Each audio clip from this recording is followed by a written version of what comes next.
आप देख रहे हैं city news Jharkhand.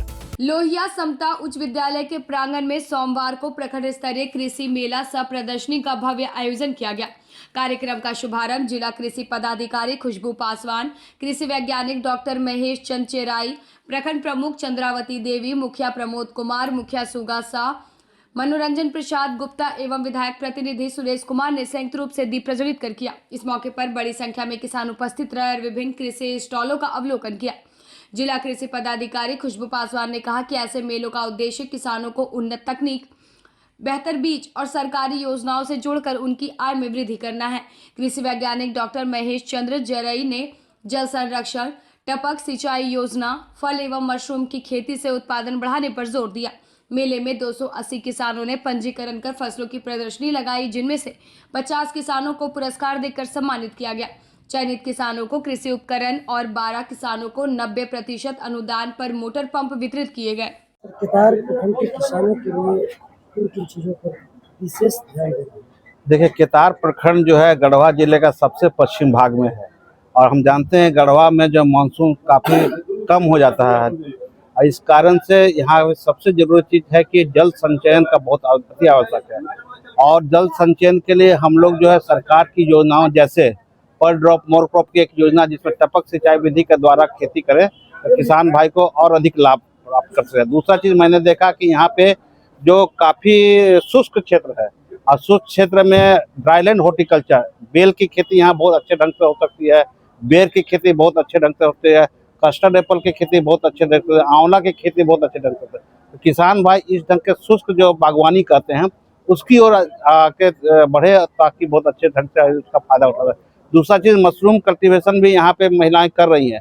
Mushroom cultivation में और प्रशिक्षण की आवश्यकता है, जिसका कृषि विज्ञान केंद्र में भी लोग प्रशिक्षण प्राप्त कर सकते हैं, जिसमें उन लोग जो है उसका प्रसंस्करण है, मशरूम से कैसे अचार बनाया जाता है, मशरूम का और बहुत सारे चीज़ बनाए जाते हैं, उसके बारे में प्रशिक्षण प्राप्त कर सकते हैं।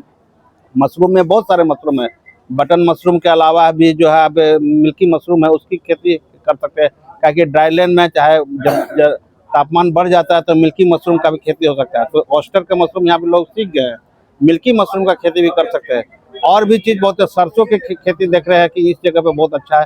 सरसों में सही समय पे जो सरसों का बीज धान काटने के बाद या कम अवधि का धान लगाए, 120 दिन का धान लगाए, उसके बाद तुरंत जो है सरसों की बुआई करे तो निसंदेह जो इस क्षेत्र में किया जाता है। लेकिन सबसे प्रमुख है यहाँ पे जल संचयन।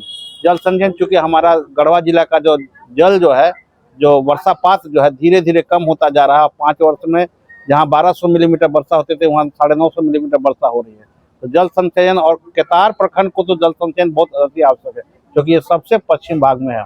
इसलिए हम चाहेंगे कि यहाँ के किसान जो है सरकार की योजनाओं का पर ड्रॉप मोर क्रॉप को सबसे प्रायोरिटी बेसिस पर ले, टपक सिंचाई पर ले, ड्रिप इरिगेशन सिस्टम पे जाए और पुष्प की खेती में यहाँ के किसान कुछ न कुछ 1-2 किसान कर रहे हैं। जरबेरा हुआ चाहे रजनीगंधा हुआ, ये सब किसान कर रहे हैं। तो इन सबको खेती को और बढ़ावा लेकर अच्छी आमदनी करते हैं। खासकर टमाटर की खेती जो है बरसात के दिनों में टमाटर एक बहुत अच्छा होगा। यहाँ पे कम पानी है और ऊंचा नीचा जमीन है, उसमें बरसाती टमाटर और हाइब्रिड टमाटर का अगर उपयोग करते हैं 2.5 एकड़ से 1 एकड़ से 2.5 एकड़ में, तो आपको यहाँ पे अच्छी आमदनी प्राप्त होगी, किसान भाई अच्छे लाभान्वित होंगे। प्रखंड में प्रखंड स्तरीय किसान मेला का आयोजन किया गया है, तो मैं किसानों से यही अपील करना चाहती हूँ कि आप लोग इस मेले का अधिक से अधिक फ़ायदा उठाएं और आपकी सुविधा के लिए यहाँ कई सारे स्टॉल्स लगाए गए हैं प्राइवेट कंपनी के, बीज कंपनी के। तो आप लोग बीजों के बारे में, उन्नत बीजों के बारे में स्टॉल्स पे जाकर अधिक से अधिक जानकारी ले सकते हैं।